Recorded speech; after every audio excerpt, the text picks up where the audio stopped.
स्वागत है आपका हिस्ट्री विद केके में। आज हम लोग पवज्जा संस्कार के बारे में जानेंगे। पवज्जा संस्कार क्या है?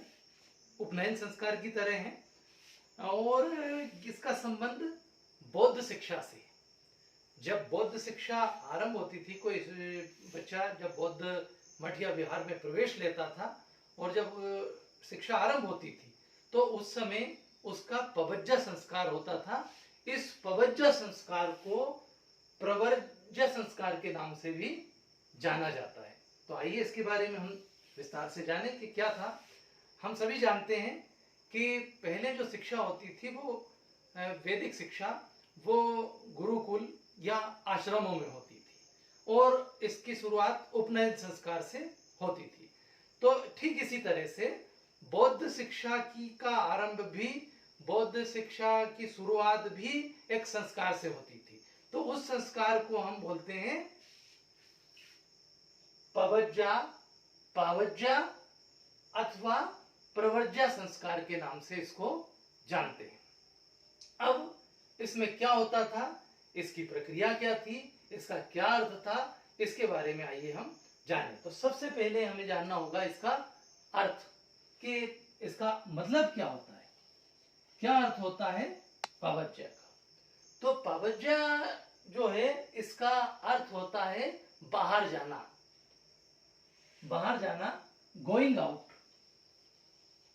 गोइंग आउट यानी बाहर जाना। तो बाहर कौन जाएगा? स्वाभाविक है विद्यार्थी जाएगा, स्टूडेंट जाएगा। क्यों जाएगा? शिक्षा प्राप्त करने के लिए। कहां से जाएगा? अपने घर से जाएगा। अपने घर से वो बाहर जाएगा शिक्षा प्राप्त करने के लिए। कहां? गुरु के आश्रम में। उस समय जो शिक्षा के केंद्र होते थे वो मठ या विहार होते थे। उनको क्या बोलते थे? मठ या विहार। ये प्रश्न भी पूछा जाता है कि बौद्ध शिक्षा के जो केंद्र होते थे उनमें मठ और विहार क्या थे? तो मठ और विहार जो थे इनके शिक्षा के केंद्र थे और वहां बौद्ध भिक्षु रहते थे। उनके अधीन, उनकी सेवा में रहते हुए शिक्षा प्राप्त करते थे। तो ये शिष्य कहा जाता था?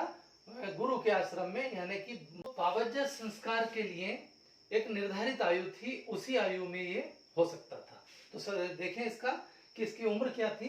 तो इसकी जो उम्र होती थी पवज्जा संस्कार की, वो 8 वर्ष निर्धारित थी। मतलब 8 वर्ष से पहले कि कोई किसी का भी पवज्जा संस्कार नहीं होता था। 8 वर्ष का जब बच्चा हो जाता था तो उसका पवज्जा संस्कार होता था। पिता की आज्ञा से, पिता के साथ वो वहां जाता था और फिर उसका ये संस्कार संपन्न होता था। अब इसका पता कैसे लगा? आपको कैसे मालूम कि ये संस्कार होता था?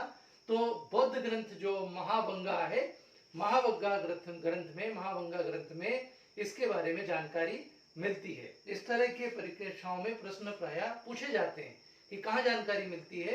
तो एक तो महावंगा ग्रंथ में मिलती है, दूसरे त्रिपिटक ग्रंथ है बौद्ध दर्शन में, बौद्ध धर्म में। त्रिपिटक ग्रंथों के बारे में मैंने जब बौद्ध शिक्षा के बारे में पढ़ाया है, बौद्ध धर्म के बारे में पढ़ाया है, तो उस वीडियो में है, लिंक डिस्क्रिप्शन बॉक्स में दी हुई है, आप वहां से उसको वीडियो को भी जरूर देखें। पूरी बौद्ध धर्म के बारे में जानकारी उसमें दी हुई है। तो त्रिपिटक ग्रंथ थे, विनय पिटक, सुत्त पिटक और अभिधम्म पिटक। ये त्रिपिटक ग्रंथ बोले गए हैं। तो इनमें विनय पिटक में भी इसके बारे में जानकारी मिलती है, महावंगा ग्रंथ में मिलती है। तो इनमें क्या पूरी की पूरी जानकारी मिलती है कि किस तरह से ये संपन्न होता था। इसमें पात्रता भी निर्धारित थी, कौन बने, कौन जा सकता है। सबसे बड़ी बात यह थी कि जिस तरह से वैदिक शिक्षा में कुछ प्रतिबंध थे, लेकिन यहाँ पर जातिगत कोई बंधन नहीं था। कोई भी, किसी भी जाति का व्यक्ति बौद्ध शिक्षा प्राप्त कर सकता था, उसका पवज्जा संस्कार हो सकता था। लेकिन यहाँ भी उसकी कुछ न कुछ शर्तें जरूर थी। जैसे कोई पागल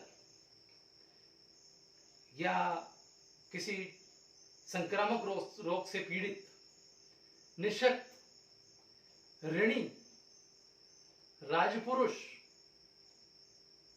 या राज्य से दंडित व्यक्ति, इस तरह के जो लोग होते थे, वो दास, चांडाल, ये लोग इनका पावज्जा संस्कार नहीं हो सकता था। तो इसमें भी कुछ प्रतिबंध थे। तो पात्रता, और इसमें सबसे बड़ी पात्रता तो ये थी कि इसमें माता पिता की अनुमति होना आवश्यक था। मतलब माता पिता की सहमति से ही पावज्जा संस्कार होता था, क्योंकि इसके बाद में उसकी 12 वर्ष तक शिक्षा वहीं पर उस मठ या विहार में उसकी शिक्षा होती थी। अगले 12 वर्ष, मतलब 8 वर्ष में उसने प्रवेश लिया और अगले 12 वर्ष वो शिक्षा प्राप्त करेगा। तो इस तरह से 20 वर्ष का जब हो जाएगा तभी वो वहां से मुक्त होगा, तभी उसकी शिक्षा प्राप्त होगी। इसलिए माता पिता की सहमति आवश्यक थी। इसमें क्या होता था, किस तरह से संपन्न होता था ये, इसमें विनय पीठक जो ग्रंथ थे, मैंने जैसा अभी बताया आपको कि त्रिपीठक ग्रंथ थे, तो उसमें एक ग्रंथ है विनय पीठक। तो विनय पीठक में इसकी पूरी प्रक्रिया के बारे में बताया गया है कि किस तरह से संपन्न होता था, कैसे यह संस्कार होता था। इसमें सबसे पहले जो बच्चा रहता था, जो शिष्य होता था, जो शिक्षा प्राप्त करने के लिए गया है, वो 8 वर्ष का होना चाहिए, माता पिता की सहमति से जाएगा। वहां पर जब पहुंचता था तो सबसे पहले उसको एक आसन पर बिठाया जाता और बिठा करके उसका मुंडन किया जाता था। मतलब उसके केश उतारे जाते थे और केश उतारने के बाद उसको बढ़िया स्नान कराया जाता। स्नान कराने के बाद उसको पीले वस्त्र दिए जाते थे, जिनको वो पीले वस्त्रों को धारण करने के पश्चात वो वहां जो वरिष्ठ बौद्ध भिक्षु बैठे हुए हैं, उन बौद्ध भिक्षुओं को के चरण पर अपना मस्तक लगाता और उनसे आशीर्वाद प्राप्त करता था। इसके बाद वो पुनः एक आसन पर बैठ जाता था। वहां बैठने के बाद जो वरिष्ठ बौद्ध भिक्षु होता था, उनमें जो सबसे सीनियर बौद्ध भिक्षु होता था, वो उसको ये एक 3 बार एक शपथ दोहराने के लिए कहता। ये शपथ क्या थी? बुद्धं शरणं गच्छामि, धम्मं शरणं गच्छामि, संघं शरणं गच्छामि। इसका अर्थ था, इसको 3 बार उस शिष्य को दोहराना होता था। इसका मतलब था बुद्धं शरणं गच्छामि, मैं बुद्ध की शरण में जाता हूं। धम्मं शरणं गच्छामि, मैं धम्म की शरण में जाता हूं। संघं शरणं गच्छामि, अर्थात मैं संघ की शरण में जाता हूं। इस तरह से 3 बार वो इस शपथ को दोहराता था। अब यहां पर ये पूरा हो जाने के बाद एक जो शिष्य था वो श्रमण, सामनेर या नव शिष्य बन जाता था। उसको सामनेर बोलते थे, नाम होता था सामनेर, श्रमण,